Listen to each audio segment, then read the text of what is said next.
Notre protagoniste est Alicia, un personnage de jeu vidéo qui se trouve être la méchante. Notre héroïne, qui va réincarner Alicia, est une jeune fille qui a toujours préféré la méchante à la gentille. Elle admirait la force d'Alicia et n'a jamais aimé la sainte Nitouche du jeu, la protagoniste, qui s'est révélée être une roturière finissant par étudier dans une académie pour nobles. Si elle avait pu choisir à un moment de renaître ou de se réincarner, elle aurait choisi cette méchante, et c'est exactement ce qui lui arrive. Elle devient la fille aînée ou cadette, selon le point de vue de la noble famille Williams, ce qui signifie qu'elle s'appelle Alicia Williams.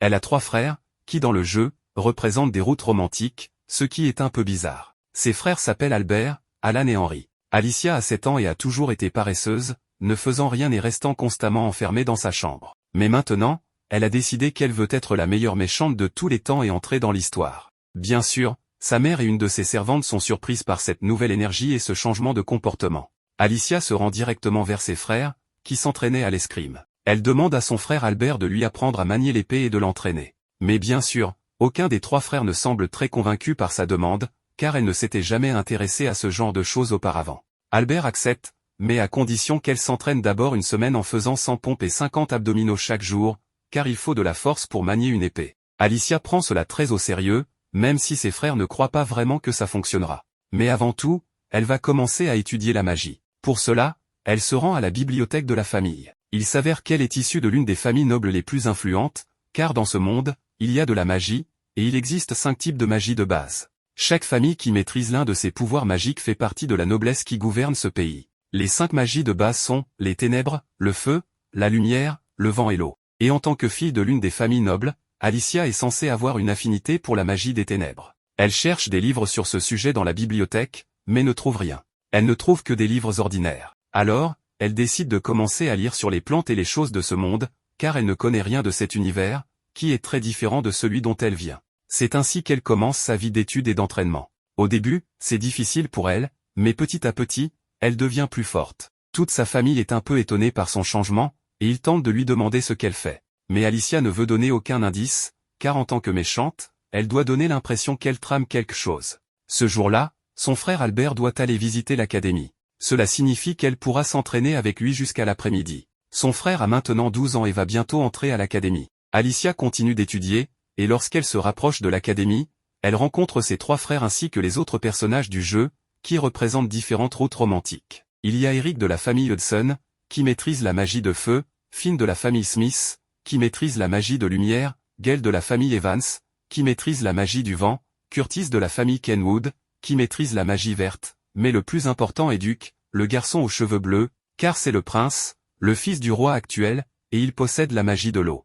Alicia pense que c'est le bon moment pour se présenter à tout le monde, et elle attire l'attention de plusieurs d'entre eux. Ses frères avaient dit qu'elle était plutôt irrespectueuse, mais ici, elle se présente comme une jeune fille polie et raffinée.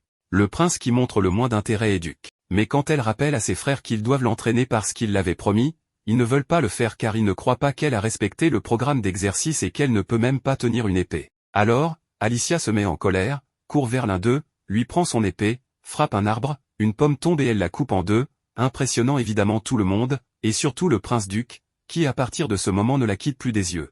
Ainsi passe une année pendant laquelle son frère l'entraîne simplement à tenir l'épée, lui disant qu'elle devra passer beaucoup de temps à la tenir pour bien s'entraîner. Pendant cette année, Alicia atteint l'âge de 8 ans et le prince Duc la surveille, étant vraiment intéressé par elle. C'est la première fois qu'après une séance d'entraînement, il s'approche d'elle pour lui parler et il lui caresse même les cheveux, laissant Alicia très embarrassée et rouge de honte. Mais ils sont interrompus par son frère aîné, et il semble que l'intérêt de Duc pour la maison des Williams ne soit pas pour ses frères ni pour la bibliothèque, mais pour sa sœur. Ensuite, nous assistons à une conversation importante entre les chefs des grandes familles, y compris le roi, qui semble préoccupé par des problèmes dans certaines villes, villages ou bourgs de ce royaume, qui ne traversent pas un très bon moment. Il parle également d'une rose dorée qu'il cherche avec beaucoup d'ardeur. À ce moment-là, il est mentionné qu'un des garçons avait invité Alicia chez lui, ce que dit le père de Finn au père d'Alicia. Il lui demande de ne pas faire de scandale, et les commentaires du père d'Alicia, disant qu'elle passe beaucoup de temps enfermée dans la bibliothèque, suscitent l'intérêt du roi, qui commence aussi à s'intéresser à elle. C'est ainsi qu'Alicia arrive chez Finn,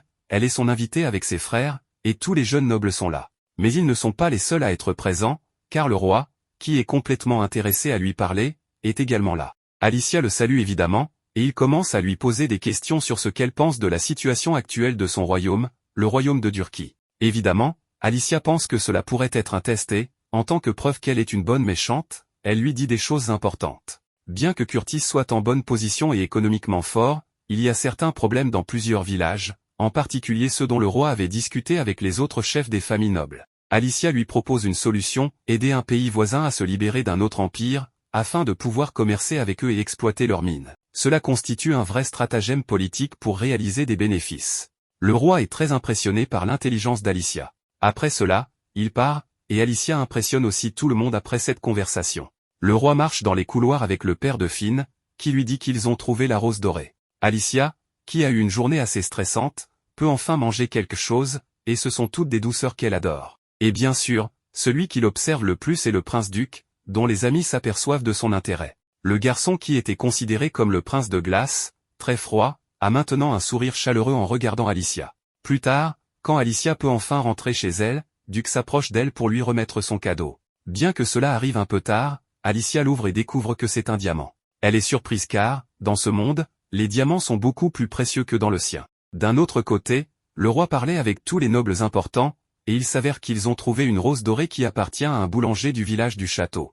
Il s'avère que dans ce monde, il y a une légende, ou plutôt un rite, selon lequel chaque fois qu'une de ces roses naît, elle le fait avec un enfant qui sera chargé de devenir le prochain roi ou la prochaine reine. Il y a quelque temps, la rose bleue avait fleuri, ce qui signifiait que le fils du roi, c'est-à-dire Duc, était né et qu'il sera le prochain roi. Maintenant, la rose dorée a fleuri grâce à la naissance de la fille du boulanger, qui doit devenir la future reine. De bonnes choses viennent pour le royaume. Mais évidemment, ils doivent d'abord traverser des temps turbulents et compliqués. Tout le monde est donc attentif à ce qui va se passer jusqu'à ce que ces deux personnages puissent s'engager et conduire le royaume vers des temps meilleurs. Pendant qu'ils parlent de tout cela, le prince-duc regarde simplement sa rose bleue, et c'est un peu compliqué car il va devoir épouser une autre femme qui n'est pas Alicia. On peut voir qu'il est déjà amoureux, ce qui complique encore les choses. De son côté, Alicia continue ses entraînements la nuit dans sa chambre tout en portant le pendentif en diamant que le prince lui a donné, car il ne la gêne en rien. Elle dit que très bientôt, Duc va sûrement faire la connaissance de la protagoniste de cette histoire,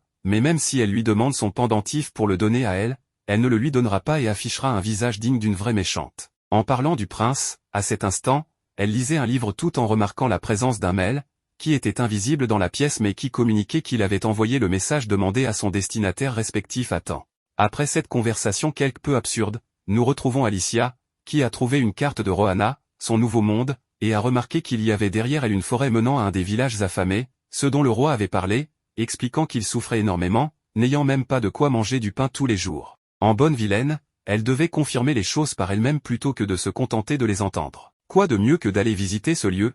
Bien sûr, demander la permission serait strictement interdit par toute sa famille, car c'était bien trop dangereux pour une princesse comme elle. Ainsi, vêtue comme le petit chaperon rouge, elle a décidé de désobéir et de profiter de la nuit pour se rendre à sa destination désirée. La peur était bien présente, pour des raisons évidentes, mais cela n'a pas arrêté la petite qui voulait tester son niveau de vilainie. Peu de temps après avoir commencé sa route, elle a remarqué une barrière magique entourant Rohanna, supposant qu'elle n'était destinée qu'à empêcher les bandits du château de fuir. Malgré cela, après avoir marché un peu plus dans le brouillard, nous voyons Alicia atteindre sa destination, qui sentait vraiment mauvais. Des personnes dormaient même dehors, faute de maison. Elle se souvint que si quelqu'un découvrait qu'elle était une noble, elle pourrait perdre la vie. Néanmoins, quand un villageois est arrivé, nous avons remarqué qu'il ne pouvait pas voir, étant aveugle. En dehors de cela, il semblait être un homme plutôt calme, conseillant à la jeune fille de cacher sa dague si elle ne voulait pas avoir de problème avec des étrangers. Il lui a ensuite demandé ce qu'une petite fille faisait dans un endroit comme celui-ci. Sans rien de plus à cacher, la jeune fille a révélé qu'elle était venue simplement pour voir à quel point les conditions de vie étaient mauvaises dans cette région. En raison de cela, l'homme aveugle a invité la jeune fille chez lui, et une fois à l'intérieur, il lui a proposé de lui dire tout ce qu'elle avait besoin de savoir. En commençant par les noms, l'homme se présenta sous le nom de Will, qui, bien qu'il ne puisse pas voir, a pu deviner que la jeune fille était une noble. Même s'il était aveugle, il pouvait percevoir bien d'autres choses, comme les sons. Quand il entendit Alicia marcher, ses pas semblaient beaucoup plus prudents que ceux de n'importe qui d'autre. Le bruit de ses vêtements lui confirma également qu'elle était une femme. Pour résumer, les capacités d'écoute de Will étaient surdéveloppées. L'homme révéla aussi que c'était facile pour lui de la découvrir, car lorsqu'il pouvait encore voir, il était toujours entouré de gens comme elle, puisqu'il travaillait au château dans sa jeunesse. Mais après avoir eu le malheur de mal parler d'un noble important, il s'attira leur colère, perdant la vue en guise de punition et étant banni pour vivre dans ce village. Après avoir partagé tant de choses sur sa vie, la jeune fille se sentit encouragée à donner son véritable nom, Alicia. Will la rassura en lui disant qu'elle n'avait rien à craindre, car il ne nourrissait aucune rancune. Après tout, les traditions avaient beaucoup changé avec le temps, et cela, selon lui, n'était qu'une représentation de la raison pour laquelle l'histoire était étudiée, pour s'améliorer et éviter de refaire les mêmes erreurs deux fois. Ces mots totalement inspirants firent comprendre à Alicia que Will était un homme cultivé, et elle ne comprenait pas comment quelqu'un comme lui avait pu être chassé du château. Pourtant, la jeune fille voulait savoir s'il n'éprouvait vraiment pas, même un tout petit peu, de haine envers la famille royale. Will admit qu'il mentirait s'il disait qu'il ne ressentait pas une petite rancune, mais comme il savait qu'Alicia avait des questions à poser, il souhaitait les entendre ainsi que son histoire. Au fil des heures, presque sans s'en rendre compte, la jeune fille finit par tout lui raconter, y compris son rêve de devenir une vilaine, à cause de la confiance que Will lui inspirait. Il se contentait d'écouter, en gardant son visage calme jusqu'à la fin. Après plusieurs heures de conversation, il était temps de se dire au revoir. Alicia le salua en promettant de revenir, même si Will lui-même lui demanda de ne pas le faire, car c'était trop dangereux. Mais comme les vilaines font ce qu'elles veulent, bien sûr, elle reviendrait. Et bien que cela puisse causer des ennuis à Will à l'avenir, la petite ne voulait pas abandonner quelqu'un comme lui dans un tel endroit. Cela laissa à Will d'autre choix que d'accepter la visite d'Alicia à nouveau, à condition que ce soit de nuit, car ce serait beaucoup plus sûr pour elle. Plus tard, en rentrant au château, nous voyons qu'il faisait déjà jour à cause de la distance importante. Et Alicia revint, mais avec la différence que nous étions maintenant un an plus tard, avec un saut dans le temps. En comptant les 2 dernières années écoulées, la jeune fille avait passé son temps à lire, à apprendre l'escrime et à rendre visite à Will comme toujours. Le seul changement était que son frère Albert avait maintenant 15 ans, ce qui l'obligeait à entrer à l'académie de magie, où tout le jeu se déroule. Cela ferait sûrement que Duc et l'héroïne se rencontrent, et peut-être commenceraient-ils même à ressentir une attirance l'un pour l'autre. Mais cela ne faisait qu'exciter davantage Alicia, qui ne pouvait contenir son impatience de devenir la vilaine et de les affronter tous les deux. À ce moment-là, Eric et Henri apparurent pour l'inviter à aller en ville avec eux.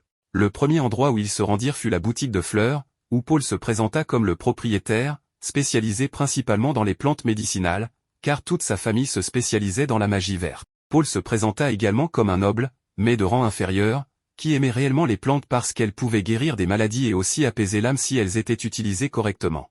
Par exemple, une plante bleue appelée amarante, qui, lorsqu'elle est utilisée en infusion ou en thé, faisait baisser la fièvre en quelques minutes. Cette information fut donnée par Alicia elle-même, qui, étant un peu prétentieuse en raison de ses années de lecture, savait beaucoup de choses, et son mépris pour les autres lui donnait encore plus de points en tant que vilaine. Cela laissa Paul sans mots et fit réfléchir Alicia, qui réalisa qu'elle devait peut-être en apprendre encore plus. En même temps, Paul taquina Eric, lui disant qu'il devait faire plus d'efforts s'il voulait un jour avoir une fille aussi intelligente que Alicia comme partenaire, ce qui énerva énormément son frère. De retour au château, toute la famille attendait les 3 nobles, tandis qu'Henri ne pouvait oublier l'audace de quelqu'un qui pensait qu'il pourrait avoir sa sœur comme partenaire. Alors que de nouvelles invitations apparaissaient, notre frère jaloux devait rester plus attentif à partir de maintenant. Mais Alicia rejeta rapidement ses offres, car tout ce qu'elle voulait était enfin passer l'examen d'escrime qu'elle attendait avec tant d'impatience. Ce serait la preuve ultime pour voir si son entraînement avait porté ses fruits, bien que cela s'avérerait difficile avec son père et ses frères qui ne la soutenaient pas.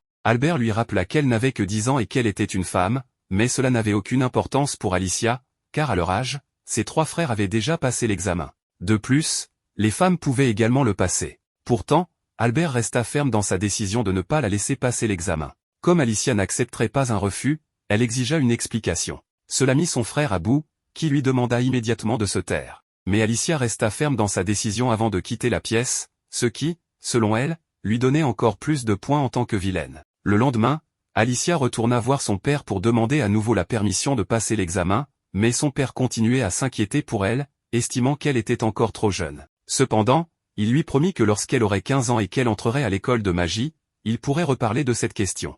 Alicia accepta cette promesse et quitta immédiatement la pièce, laissant son père préoccupé. Il savait qu'il n'avait gagné qu'un peu plus de temps, car en maîtrisant si bien l'épée, il y aurait des conséquences, bonnes mais aussi très mauvaises, si elle réussissait l'examen. De son côté, Alicia était dans sa chambre, en train de câliner sa peluche, furieuse d'être encore une enfant de 10 ans alors qu'elle savait qu'elle devait être la meilleure vilaine de toutes. Cela la mit tellement en colère qu'elle décida d'aller voir Will pour la première fois depuis le jour où elle l'avait rencontré, se demandant s'il était chez lui. À peine entrée, la petite se retrouva face à 2 individus, s'échangeant des conseils ou des réprimandes. Pendant ce temps, le reste de Loana était extrêmement appauvri. Le village était si cruel que même de petits enfants étaient ignorés comme si de rien n'était. Soudain, Will apparut pour réprimander Alicia d'être venue de jour alors qu'elle en avait l'interdiction. Bien qu'il soit déjà tard, il voulut au moins aider le petit enfant. En emmenant l'enfant chez Will, ce dernier constata qu'il serait difficile pour le petit de survivre jusqu'au lever du soleil. Will nous raconta aussi que c'était la routine quotidienne dans le village,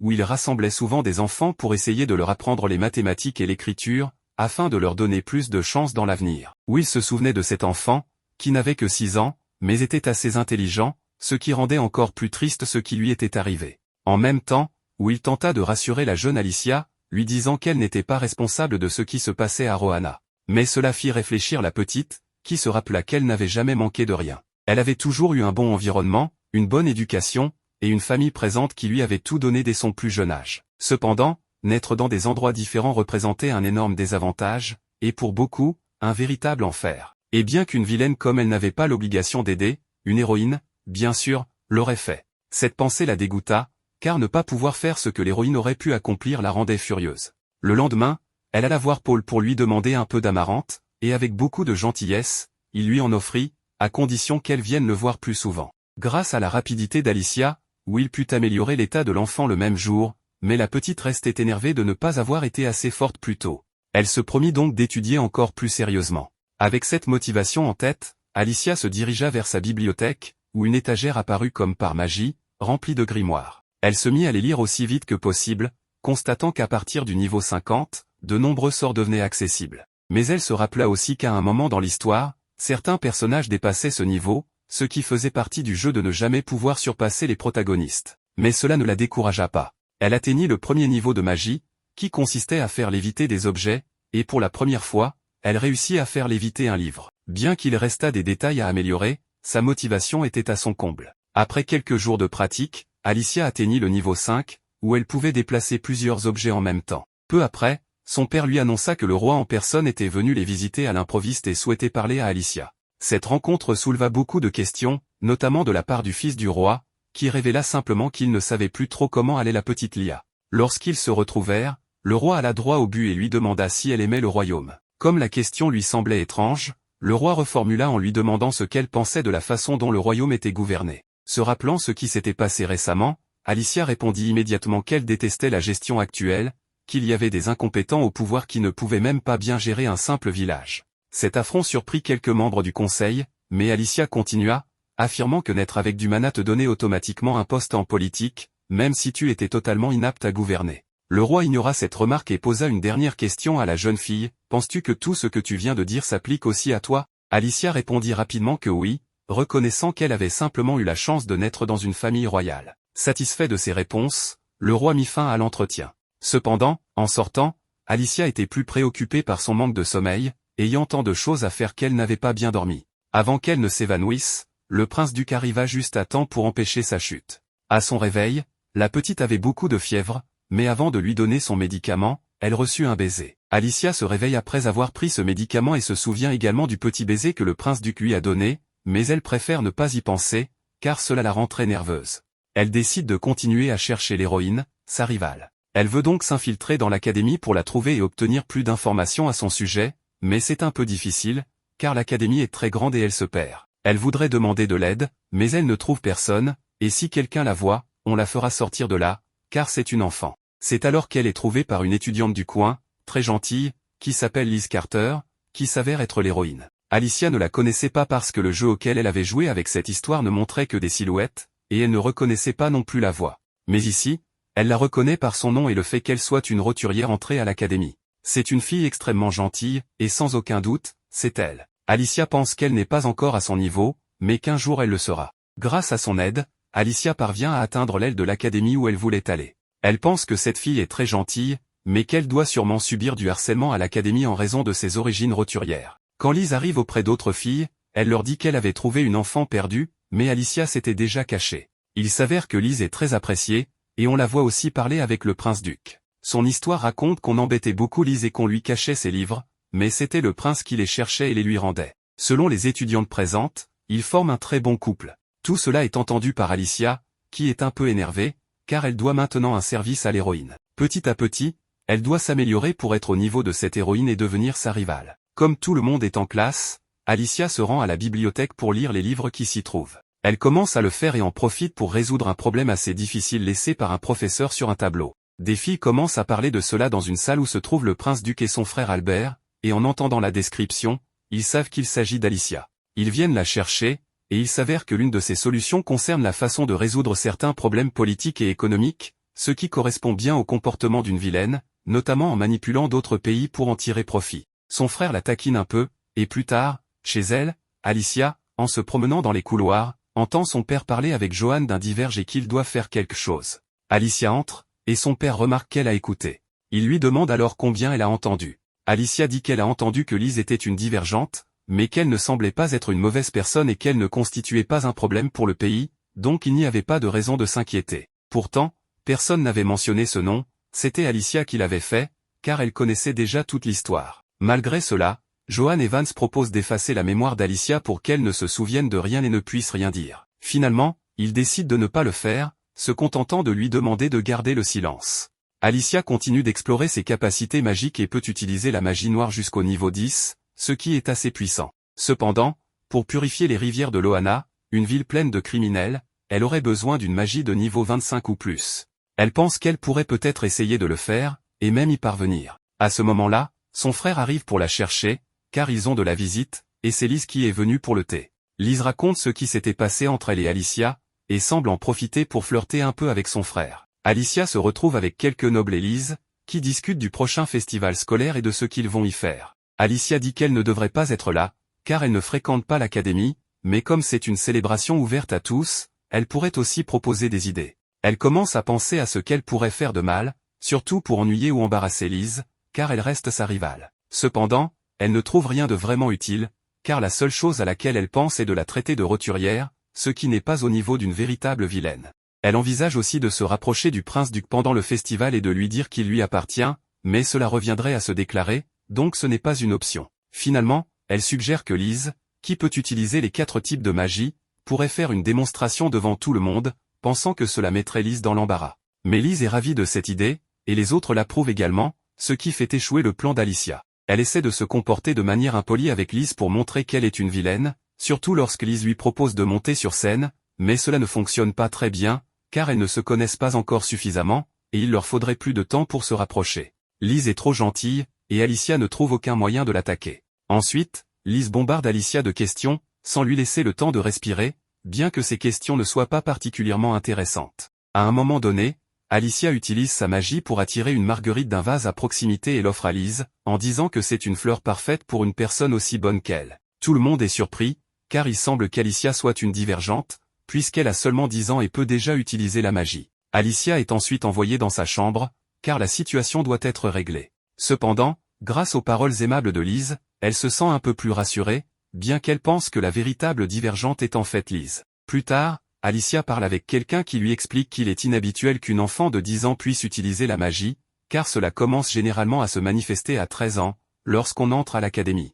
Il lui raconte également l'histoire du noble qui avait atteint le niveau 80 en magie, mais qui a perdu le contrôle en tentant d'atteindre le niveau 100, et depuis, elle n'a plus jamais pu utiliser la magie. Alors, on lui donne le conseil de ne pas tenter d'utiliser une magie aussi puissante et de progresser petit à petit. On réveille ensuite Gilles, qui n'est pas très content de voir Alicia parce qu'elle est une noble. Pourtant, c'est elle qui lui a donné le médicament pour le guérir, même s'il n'en est pas très heureux. Alicia se dit que si elle était comme Lise, elle pourrait lui ouvrir son cœur en étant très gentille et aurait sûrement la force de le faire. Mais Gilles a fermé son cœur à cause de tout ce qu'il a vécu, alors Alicia, qui veut être une véritable vilaine, lui dit que s'il veut être mort, il devrait rester mort et qu'elle pourrait l'aider en utilisant sa magie. Elle parvient à le faire changer d'avis en utilisant une forme d'amour dur, comme on dit. Voyant que Gilles veut continuer à vivre parce qu'il se bat, elle lui dit qu'il fera tout pour éviter qu'il ne se fasse tuer et dit qu'elle veut l'utiliser. C'est un garçon assez intelligent, et elle pourrait le sortir de Loana et le prendre sous sa protection.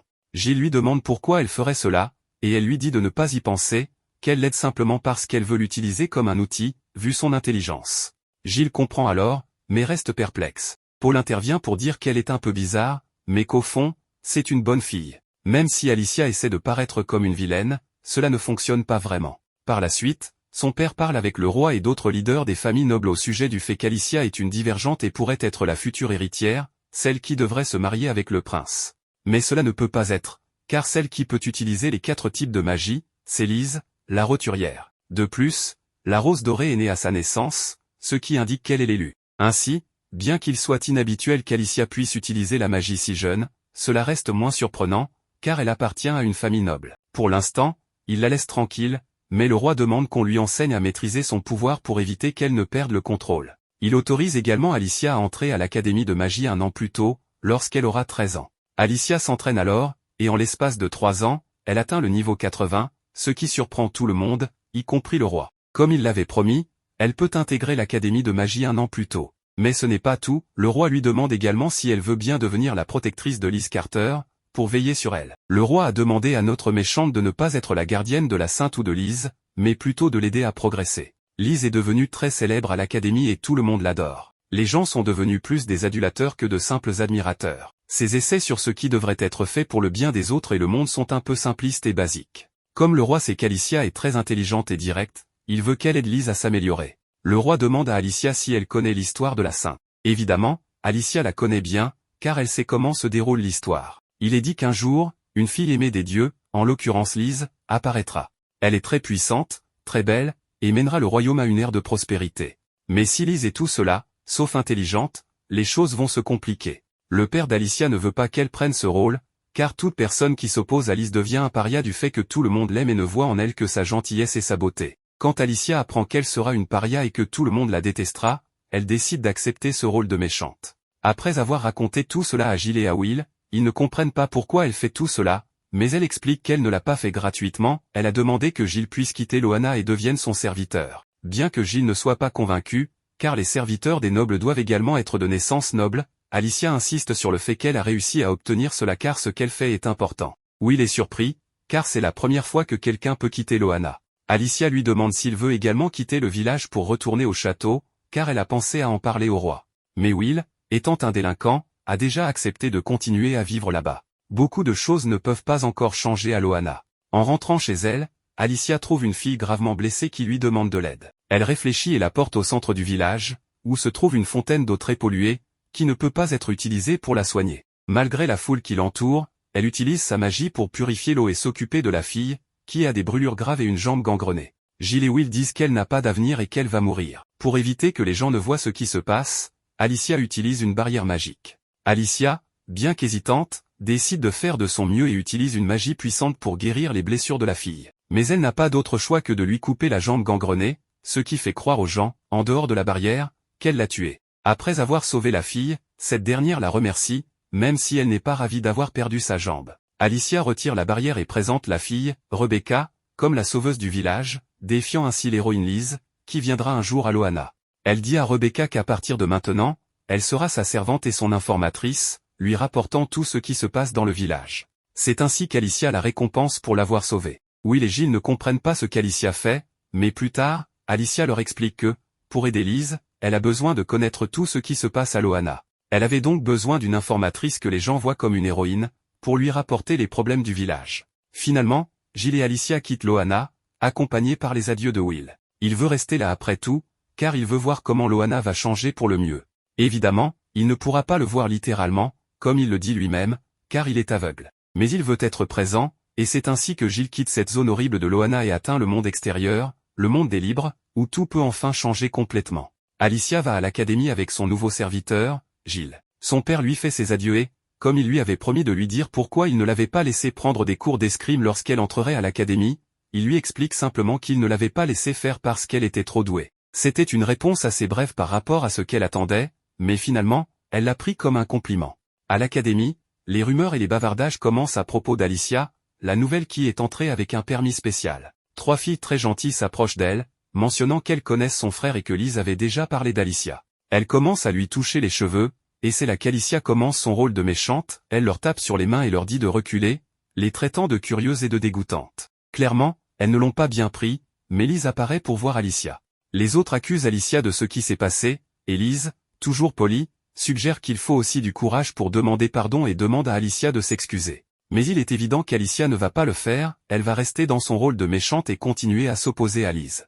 À peine arrivée à l'académie, Alicia se fait déjà des ennemis. Alors qu'elle marche dans les couloirs, satisfaite de ce qu'elle avait fait avec Giles, elle disparaît soudainement parce que le prince-duc l'avait téléportée à la bibliothèque, où il voulait la voir seule. Il lui demande pourquoi elle a accepté la demande du roi, ce qu'Alicia pensait être un secret, mais elle finit par dire que c'est ce qu'il y a de mieux pour elle puisqu'elle veut être la méchante et aller à l'encontre de Lise pour l'embêter. Duke s'approche de son cou et sort le pendentif qu'il lui avait donné lorsqu'ils étaient enfants, heureux qu'elle le porte encore. Alicia pensait qu'il allait le lui enlever, surtout qu'à ce stade, il devrait être amoureux de Lise, mais au lieu de cela, il se penche simplement et embrasse le pendentif, lui disant qu'il est heureux qu'elle le porte toujours. Cela prend Alicia par surprise, et non seulement cela, mais il lui dit aussi qu'elle est très mignonne et se demande comment elle peut vraiment être méchante si elle rougit ainsi. Alicia s'en va, soi-disant en colère, mais en réalité, elle est embarrassée parce qu'elle ne s'y attendait pas du tout. L'histoire ne se déroule pas comme dans le jeu auquel elle avait joué. Elle retrouve Gilles, qui était très effrayé parce que sa maîtresse avait disparu sans prévenir. Après cela, c'est l'heure du thé, et Alicia arrive avec Gilles au jardin, où Lise prend le thé entourée de tous les héritiers nobles, une sorte de club de fans. Évidemment, Alicia n'est pas là pour prendre le thé avec Lise, elle apporte un essai écrit par Lise sur Loana, suggérant qu'il faudrait abolir les barrières et que tout le monde soit libre et heureux, une idée assez fantaisiste. Alicia lui dit qu'elle vit dans un rêve et que les hiérarchies ne peuvent pas être supprimées, car c'est ce qui permet aux gens de se battre pour quelque chose de mieux. Tout le monde n'est pas égal, c'est impossible, car chacun naît avec des traits différents. La personne la plus différentée, en quelque sorte, la plus chanceuse, c'est Lise elle-même, car elle est la plus puissante, bénie, belle, bien qu'un peu en manque d'intelligence. Alicia lui conseille d'être plus prudente avec ses paroles, car avec autant de pouvoir, les autres la suivront même si ses idées sont absurdes ou des rêves irréalistes. À ce moment, une sorte de magie semble influencer les membres du club de fans, qui commencent à détester Alicia pour avoir défié Lise. Cependant, Duke semble être épargné, il écoute simplement Alicia et ne défend pas Lise, semblant ne pas faire partie de ce cercle de fans, mais étant plutôt présent en tant qu'ami. Ce qu'Alicia a fait, c'était confronter Lise, lui disant que ses idées étaient peu probables et qu'il fallait être plus réaliste. Après avoir tout chamboulé, elle s'en va, satisfaite de son rôle de méchante. Mais il faut dire que Lise n'était pas entièrement triste, elle semblait croire qu'Alicia avait dit tout cela pour son bien. Il semble que Lise soit véritablement bienveillante, bien que pas aussi perspicace qu'Alicia. De plus, Alicia connaît déjà le déroulement de l'histoire, ce qui lui donne plusieurs longueurs d'avance. Les choses en restent là, avec Alicia jouant le rôle de la méchante comme elle le voulait, Lise respectant ce qu'elle dit mais restant triste, et certains des enfants nobles étant assez en colère contre Alicia. Dans le couloir de l'école, tout le monde la regarde avec mépris, ce qui lui convient parfaitement, car son objectif était de jouer le rôle de la méchante, apparemment en raison du fait qu'elle a abusé de leur bonté et maltraité Lise. Gilles, cependant, ne comprend pas bien la situation.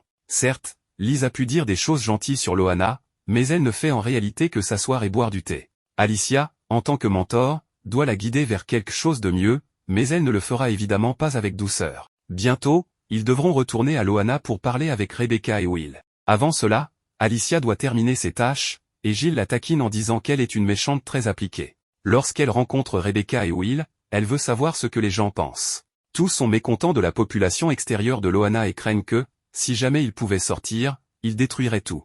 Transformer Loana en un lieu meilleur est donc un défi compliqué. Rebecca explique que bien qu'elle ne soit pas vue comme une sauveuse, elle est respectée car protégée par Alicia, qui possède un grand pouvoir magique. Ainsi, Rebecca peut discuter en toute tranquillité avec les individus les plus violents et dangereux de cet endroit. Avant l'arrivée d'Alicia, peut espérer un changement positif à Loana, mais avec sa présence et le fait que Rebecca, ayant frôlé la mort, ait survécu et se porte mieux, un mince espoir renaît. Cependant, comme le dit Will, un grand changement ne se fait pas en un jour. Rebecca propose de planter des cultures pour que Loana devienne autosuffisant. Bien que certaines plantes de l'extérieur puissent pousser là-bas, Alicia refuse de lui fournir des graines gratuitement, mais Gilles conseille silencieusement à Rebecca de négocier avec Alicia. Finalement, cette dernière accepte d'aider, à condition d'être informée de chaque progrès. Alors qu'Alicia rédige un rapport sur Loana, Henry, l'un des jumeaux, lui rend visite. Contrairement à son frère Alan, tombé sous le charme de Lise, Henry ne partage pas cette fascination et trouve même du sens dans les paroles d'Alicia. En effet,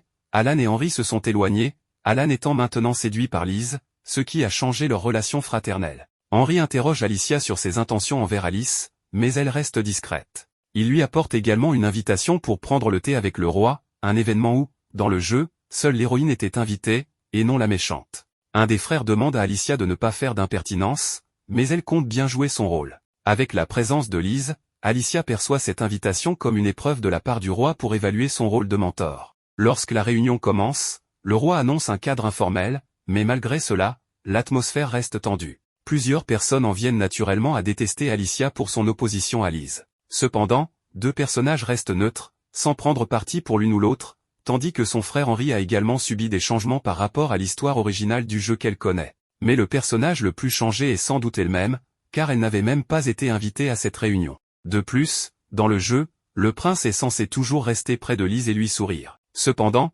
ici, le prince duc sourit à Alicia, ce qui montre bien que les choses ne se passent pas comme prévu dans le jeu. Le roi est présent pour la tester et se rappelle d'ailleurs d'une prédiction d'Alicia, selon laquelle une nation voisine, Durand, tomberait en faillite, ce qui s'est effectivement produit. On débat ensuite sur les moyens d'aider ce pays, et bien qu'Alicia sache qu'il serait inutile d'aider une nation en faillite sans y gagner quelque chose, elle propose de la transformer en royaume vassal pour éviter que d'autres nations voisines, comme Laval, n'en profitent. Lise, en revanche, souhaite aider les habitants et pense à leur bonheur, sans se préoccuper des conséquences.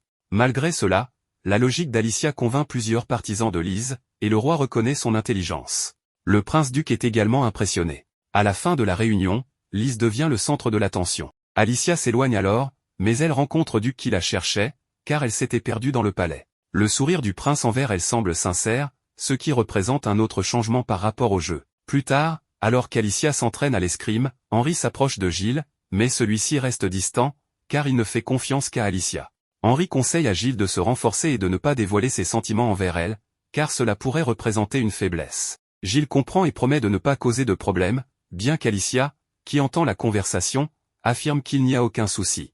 Elle confie à Henri que son rêve est de devenir la meilleure méchante de l'histoire, ce qui amuse beaucoup Henri. En discutant, ils évoquent l'attirance de plusieurs personnages pour Lise. Henri admet qu'il a été sous son charme, mais il pense que cela est dû à sa personnalité bienveillante et non à de la magie. Cependant, Alicia soupçonne qu'il pourrait y avoir une influence magique et envisage de faire des recherches dans des grimoires anciens. Alors qu'elle réfléchit aux récents événements, elle entend soudain les cris de Gilles qui lui ordonne de fuir. Deux hommes tentent de l'attraper, et sans s'en rendre compte, Alicia est frappée et perd connaissance. Elle se réveille plus tard, se trouvant en captivité aux côtés de Gilles, qui est également blessé. Notre protagoniste, sans crainte d'échouer, a tenté d'utiliser la magie pour se libérer, mais, malheureusement, elle portait un collier qui annulait ses pouvoirs magiques, la laissant à la merci des malfaiteurs, qui n'ont pas hésité à utiliser la force pour la calmer. Bien qu'Alicia ait tenté de faire quelque chose, elle était en nette position de faiblesse.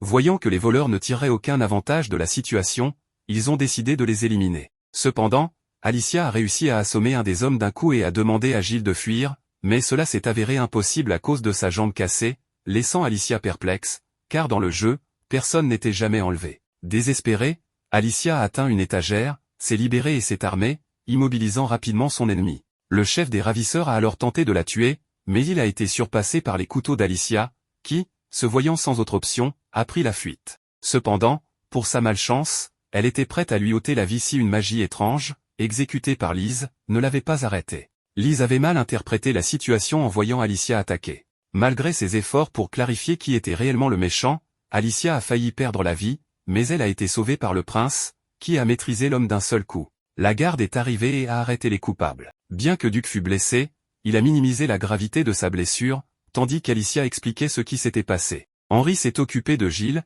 et bien que tout se soit calmé, l'attitude d'Alicia a irrité Duc. À l'arrivée de leurs compagnons, ils se sont réjouis que la jeune fille aille bien, mais Lise a accusé Alicia d'avoir voulu tuer quelqu'un d'indéfendable, ce qui a déclenché une dispute entre eux sur l'usage de la violence.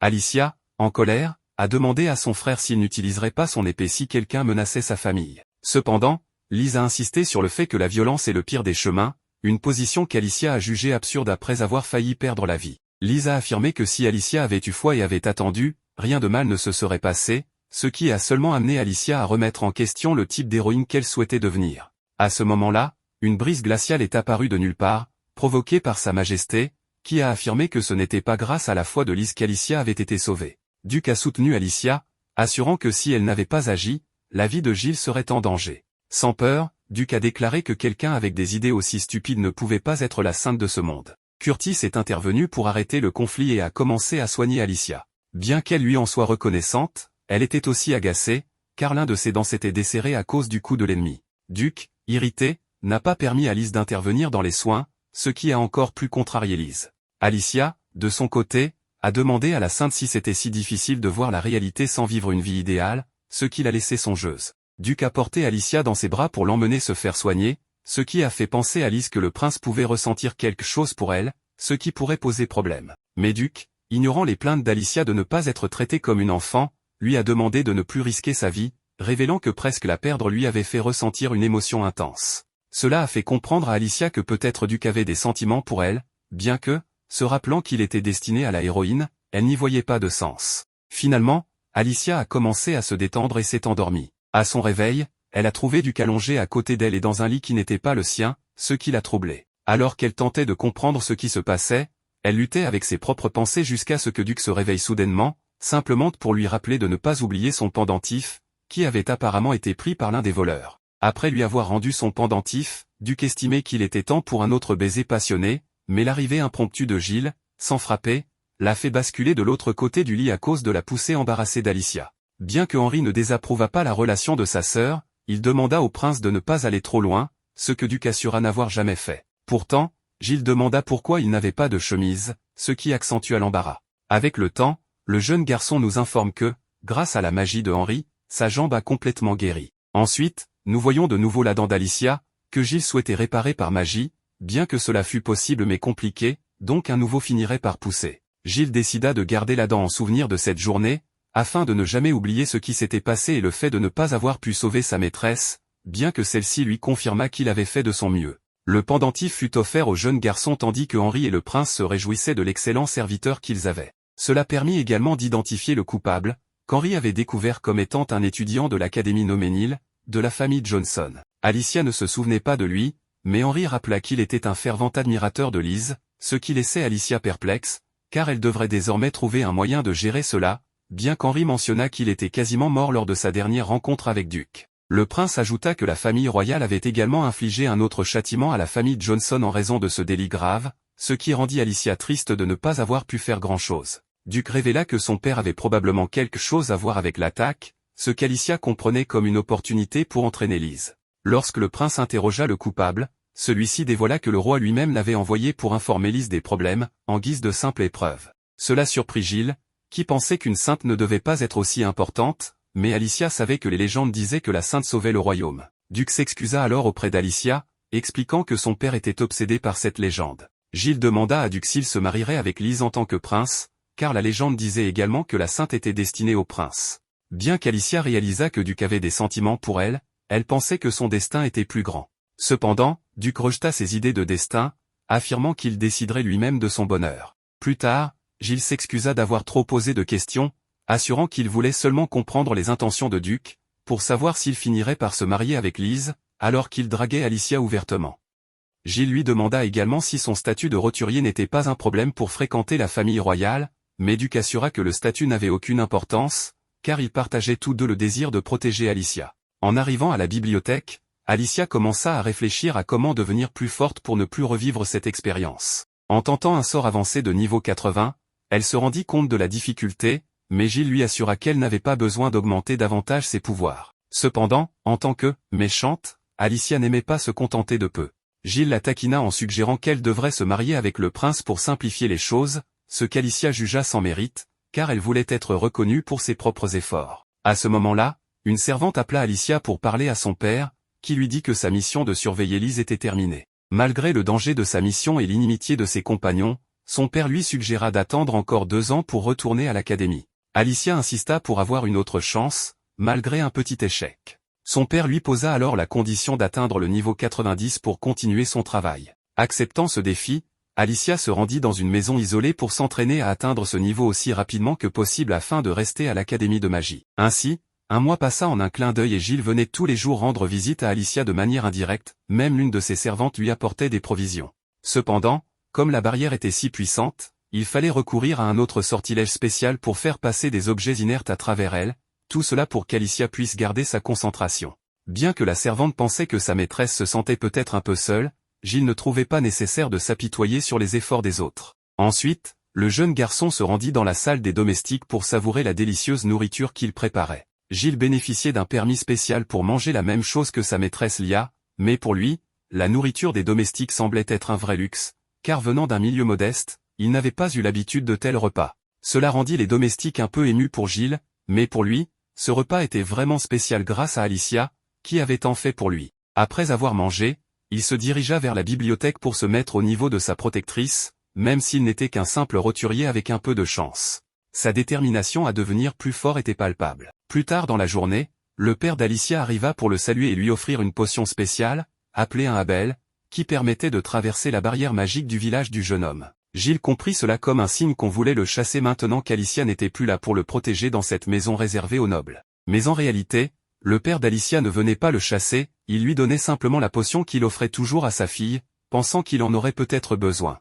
Le père d'Alicia était en réalité reconnaissant envers Gilles, car il apportait un peu de bonheur à sa fille, qui avait toujours eu du mal à s'entendre avec les autres. Depuis toute petite, alors que les autres filles jouaient ensemble, Alicia passait ses journées à étudier sans relâche, comme si sa vie en dépendait. Gilles, dans sa vie, représentait donc une véritable source de calme pour son père, qui craignait que sa fille soit toujours seule. Gilles, sans craindre d'être expulsé, lui fit part de sa surprise face à sa gentillesse, d'autant plus qu'il l'avait enfermé dans un cabanon pendant un mois entier. Arnold ne le nia pas, car même sa femme le lui avait reproché. Elle comprenait qu'il les retirait de l'école de magie en raison de son âge, mais l'enfermer jusqu'à atteindre le niveau 90 était ridicule. Arnold souhaitait simplement que sa fille vive sans la pression d'être toujours la gardienne de la sainte. Mais avec Alicia, qui acceptait des missions impossibles comme Tom Cruise, il aurait dû s'y attendre. Gilles affirma que, connaissant le caractère obstiné d'Alicia, elle parviendrait sûrement à atteindre le niveau 90. Cela poussa Arnold à être plus sincère, révélant qu'il souhaitait éloigner sa fille de la sainte,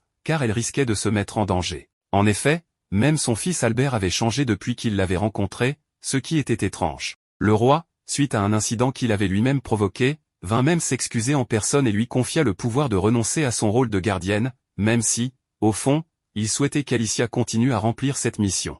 Gilles, se souvenant de Lise, pensait que sauver le royaume était peut-être trop demandé. Albert partageait une idée similaire, car c'était une histoire très ancienne. Cependant, la réalité était que Lise deviendrait officiellement la sainte après avoir obtenu son diplôme, et travaillerait pour le royaume, tout comme Alicia. Dans ce royaume, on utilisait les talents exceptionnels de chacun, et Arnold aurait certainement préféré que sa fille n'ait aucun pouvoir pour pouvoir dormir tranquille. Gilles comprit en partie, mais affirma aussitôt qu'Alicia n'était pas du genre à se laisser manipuler sans s'en rendre compte. Elle considérait que les familles étaient les faibles, pas elles-mêmes. À la fin, Arnold se sentit un peu plus rassuré, estimant que sa fille avait grandi. Pendant ce temps, nous voyons où il récoltait les graines et les pommes de terre qu'Alicia avait plantées, permettant au groupe de manger autant qu'il le voulait. Rebecca, de son côté, remercia Alicia pour ses leçons d'agriculture et admit qu'elle n'aurait jamais pensé que la terre de leur village servirait réellement à quelque chose.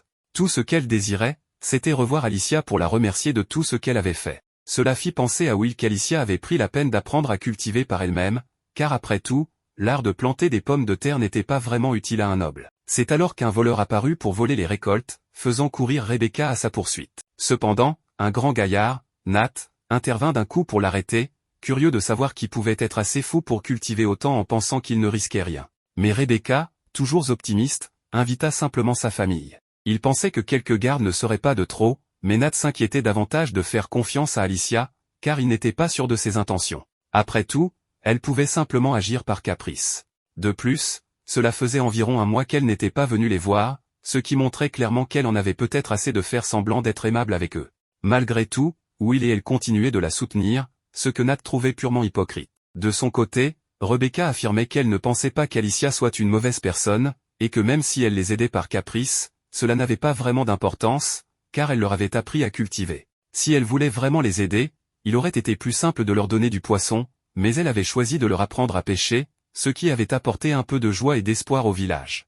Au royaume, on voit le roi se demander pourquoi son fils avait aidé Loana dans l'ombre. Cependant, il ne comptait pas le réprimander, car il était d'accord avec le plan qu'Alicia leur avait proposé. En l'examinant de plus près, il trouvait même que ce plan était plutôt bien pensé, bien que Duc aurait le dernier mot. Le roi souhaitait savoir ce que Duc pensait vraiment de Loana, sachant que ce village avait été utilisé pour emprisonner des innocents pendant des années sans leur donner la permission de sortir, grâce à la magie de barrière royale. Après avoir lu les notes d'Alicia, Sa Majesté admettait qu'il était injuste de garder ces gens enfermés, et que, en tant que gouvernant, il aurait dû régler ce problème depuis longtemps. Toutefois, il ne l'avait jamais pris au sérieux, lui comme tous ses successeurs qui détournaient le regard. Le fait que son fils ait agi avant lui montrait qu'il était un prince brillant et bien meilleur que lui-même. Ces paroles étaient trop pour Duc, qui tenta de calmer son père en assurant qu'il y avait des problèmes plus importants. Pendant ce temps, Gilles lisait comme à son habitude, jusqu'à ce qu'il aperçoive de loin Alicia, qui faisait trembler la maison avec son entraînement. Cela fit se demander à son frère Henri pourquoi sa sœur disait qu'elle deviendrait encore plus forte alors qu'elle était déjà la plus talentueuse de la famille. Cela fait remonter un souvenir de Gilles,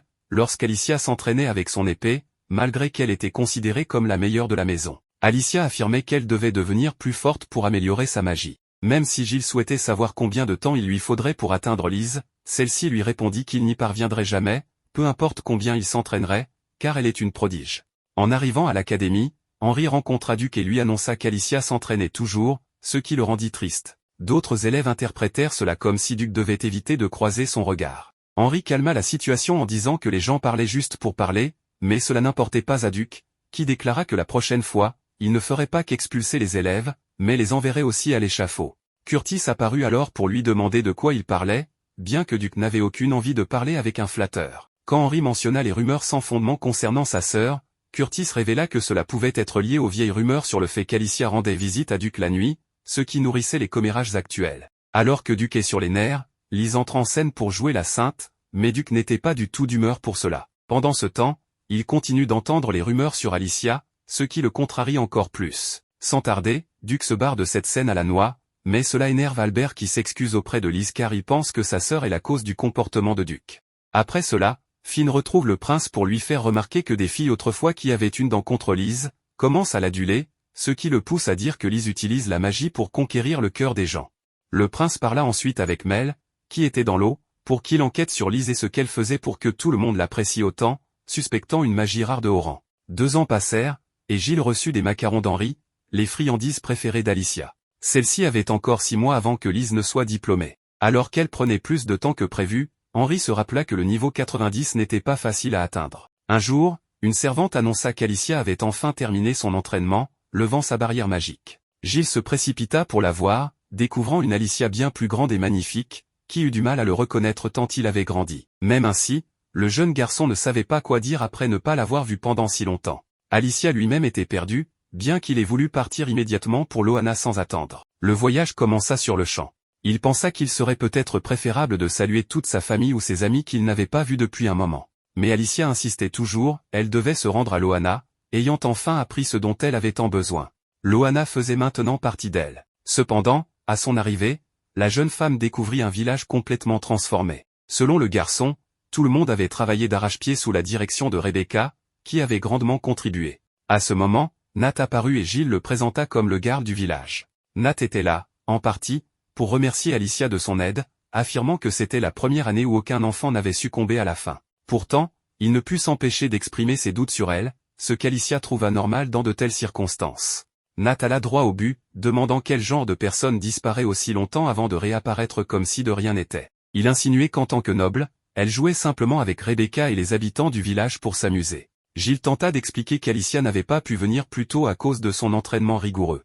Mais Alicia, agacée, proposa un duel à Nat, arguant que, puisqu'ils ne se connaissaient pas, la meilleure façon de régler cela était de combattre. Nat, pour sa part, refusa de se rabaisser à frapper une pauvre noble. Alicia, à court d'options, utilisa alors des insultes pour forcer le combat. Un peu plus loin, Rebecca et Will marchaient ensemble et découvrirent une foule rassemblée. En s'approchant, Rebecca vit Alicia sortir victorieuse du duel, ce qui stupéfia les villageois. Nat, vaincu, admit sa défaite et reconnut les efforts d'Alicia. Celle-ci expliqua qu'elle devait sa victoire à son entraînement intensif au château, où elle n'avait jamais à s'inquiéter de la nourriture ou des besoins matériels. Elle mentionna que si Nat avait été noble, il aurait probablement gagné. Nat ne sut comment réagir à cela, mais Alicia expliqua que c'était une métaphore pour inciter à tirer parti des opportunités, même si elle-même se considérait comme une pauvre noble idiote venue pour aider. Peu après, Will, impressionné de revoir Alicia après si longtemps, la serra dans ses bras. Alicia raconta comment elle avait maîtrisé la magie noire jusqu'au niveau 90 et lança immédiatement un sort pour montrer ses nouvelles compétences.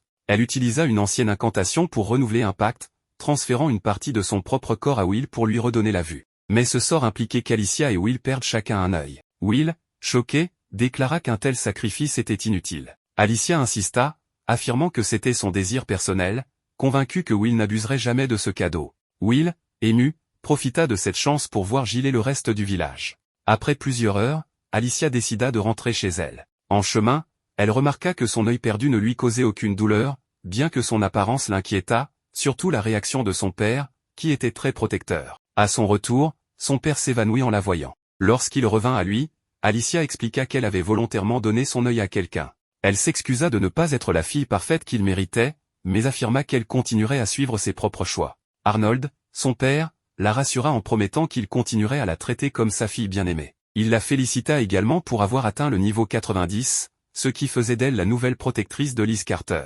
Plus tard, Jill lui apporta un cache-œil qu'il avait lui-même confectionné, orné d'un joli design. Alicia décida d'assortir cet accessoire à une nouvelle tenue et, le lendemain à l'école, elle portait une robe noire. Cela attira l'attention de tout le monde, ce qui était précisément son intention. Une jeune fille apparut alors, demandant à Alicia ce qu'elle faisait à l'académie sans autorisation.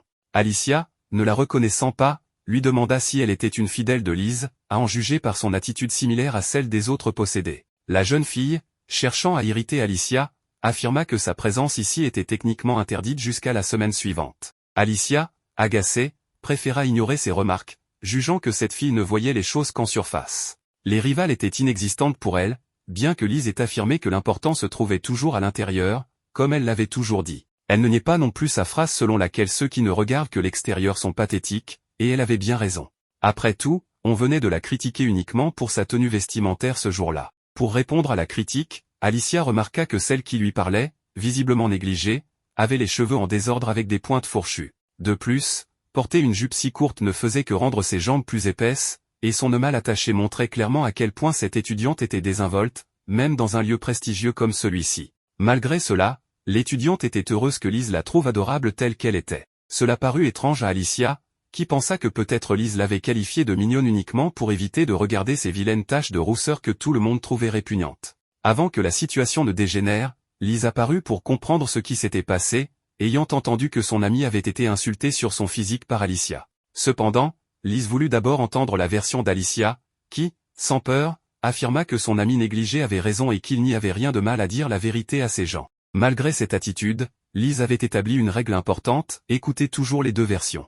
Elle demanda également si Alicia se souvenait de ce qui s'était passé 2 ans plus tôt, lorsqu'elle l'avait arrêtée simplement à cause de ses préjugés, ce qui avait conduit Alicia à ne pas retourner à l'école pendant des années. Liz insista qu'écouter aurait évité bien des ennuis, mais Alicia affirma qu'elle ne s'en souvenait même plus et qu'elle ne voulait entendre aucune compassion. Liz continua d'expliquer qu'elle l'avait arrêté à l'époque parce qu'elle croyait qu'il ne pouvait rien arriver de mauvais à Alicia, étant donné que, depuis son enfance, tout ce qu'elle imaginait finissait par se réaliser. Son devoir, disait-elle, était d'être heureuse et de sauver tout ce qu'elle pouvait. Ces paroles impressionnèrent la plupart des personnes présentes. Quoi qu'il en soit, Alicia s'approcha de Liz pour lui demander si son plan fonctionnait toujours. Mais elle lui murmura ensuite à l'oreille, sans que personne d'autre n'entende, qu'elle savait parfaitement combien Liz la détestait. Alicia évoqua le souvenir d'il y a 2 ans, lorsqu'elle avait été arrêtée par Liz, bien que son pouvoir aurait pu stopper les deux. Ce choix, selon Alicia, était un acte de pure méchanceté, le premier qu'elle avait respecté chez quelqu'un. Ces mots troublèrent profondément Liz, qui voulut admettre qu'elle jouait parfois la méchante pour être heureuse. Cependant, Alicia refusa d'écouter davantage, lui demandant de prendre les choses au sérieux. Selon Alicia, Liz ne faisait qu'inventer des fins heureuses grâce à des coups de script, ce qui l'agaçait profondément. Alicia révéla ensuite qu'elle savait deviner ce qui allait se passer parce qu'elle avait testé les limites de son propre pouvoir. Elle ajouta que si Liz voulait vraiment sauver tout le monde, elle devait agir au lieu de parler. Après ces paroles, Alicia partit, laissant Liz songeuse après avoir été découverte. Pendant ce temps, le prince parlait avec son esprit mêle, qui lui apportait de nouvelles informations. De son côté, Alicia passait des examens de rattrapage avec Jill, car ces 2 dernières années l'avaient laissé en retard dans plusieurs matières. Le professeur fut impressionné par son niveau et aurait voulu lui attribuer son diplôme sur le champ. Cependant, la vraie star était Jill, un enfant de 11 ans qui avait d'excellentes notes en étudiant seul. Cela déprima le professeur, car Jill aurait pu atteindre des sommets s'il avait pu utiliser la magie. Plus tard, Jill demanda à Alicia si les plébéiens étaient vraiment limités par leur statut, ce qu'elle confirma tristement. Une explication fut donnée, dans ce monde où la magie est tout, les plébéiens sans accès à ce pouvoir n'avaient aucun avenir dans ces académies. Jill comprit alors pourquoi les plébéiens n'étaient pas engagés et se sentit reconnaissant envers sa nouvelle maîtresse. Soudain, une pluie torrentielle annonça l'arrivée du prince-duc. Celui-ci voulait une explication sur le bandeau qu'Alicia portait à l'œil et sur les raisons pour lesquelles elle avait donné son œil à quelqu'un d'autre. Alicia refusa de répondre, ce qui irrita encore plus le prince, qui lui rappela combien il s'était inquiété pour elle. Alicia lui dit alors qu'il l'embête et qu'elle ne lui avait rien demandé, ce qui blessa le prince-duc qui part sans poser de questions. Alicia, bien qu'elle sache qu'elle jouait la méchante, réalisa qu'elle avait peut-être été trop dure. Jill le remarqua également et lui dit que si cela définissait une méchante, elle se trompait complètement. Alicia admit intérieurement qu'il avait raison. Quelqu'un qui s'était toujours montré aussi prévenant envers elle méritait mieux que ces paroles blessantes. Dehors, une jeune fille observa la scène et conclut qu'Alicia était une méchante particulièrement maladroite. Après tout cela, nous voyons Alicia, toujours déterminée à assister au cours malgré tout ce qu'elle a vécu. Cette décision surprend toute la classe, car on s'attendait à ce qu'elle n'y participe pas.